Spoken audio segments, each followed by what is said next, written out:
Okay. You may know Margaret Atwood's novel, The Handmaid's Tale, and the popular television show by the same name. In The Handmaid's Tale, the dystopian Republic of Gilead is patriarchal, totalitarian, theonomic state. In Gilead, the subjugated women known as handmaids have their female agency and individuality stolen from them. The patriarchy suppresses women's reproductive rights and the various means by which women resist and try to gain individuality and independence. They beat, rape, and abuse women and use violence against anyone who disobeys the eyes. What's most horrific about this fictional dystopia, you might ask, it was based on reality, Iran's reality. Margaret Atwood's story was inspired by a reprehensible Islamic regime who established a theocracy in Iran in 1979 that drastically reduced the rights of women and imposes a strict dress code on Iranian women, very much like that of Gilead. In Iran, women cannot show their hair.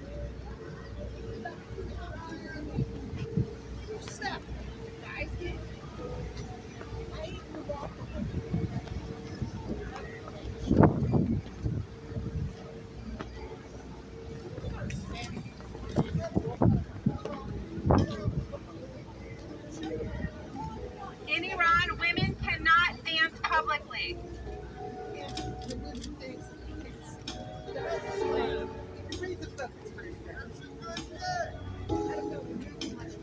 In Iran, women cannot sing freely. Stop it. Gola Sangam, Gola Sangam, Chitara. And the limitations set on Iranian women do not end there. In Iran, women have no right to a divorce or to leave the country without their husband's consent, no right to drive a car, and no legal protection against domestic violence or sexual abuse, to name just a few. But what is happening in Iran is not just a woman's right issue. This is a human rights issue. For 44 years, the Islamic regime led by Ayatollahs and religious zealots have oppressed all people of Iran in the name of religion, when their true goal is to oppress, control, and divide. But you can't burn women made of fire. No way. Their determination and resilience of the Iranian people has resulted in a revolution now in its 7th month. Strikes, marches, protests, acts of joy are all part of their dissonance, but they cannot do it alone. We need Iranians in the diaspora and non-Iranians alike to be their voice. Amplify Iranian voices on your social media. Keep the women of Iran in your daily conversations with friends and family. Call your government representatives and pressure them to support policies that put sanctions on the Iranian regime.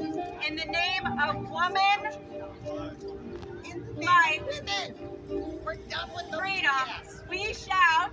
We need to shout. We need everything. Zan, Zendegi, Azadi.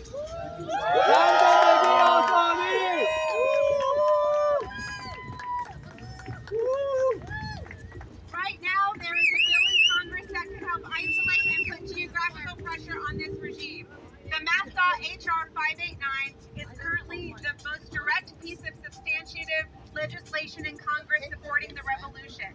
This bill aims to impose sanctions on Khamenei, President Raisi, and their respective offices for human rights abuses and support for terrorism. As of now, less than 20% of Congress members have signed the MASSA Act.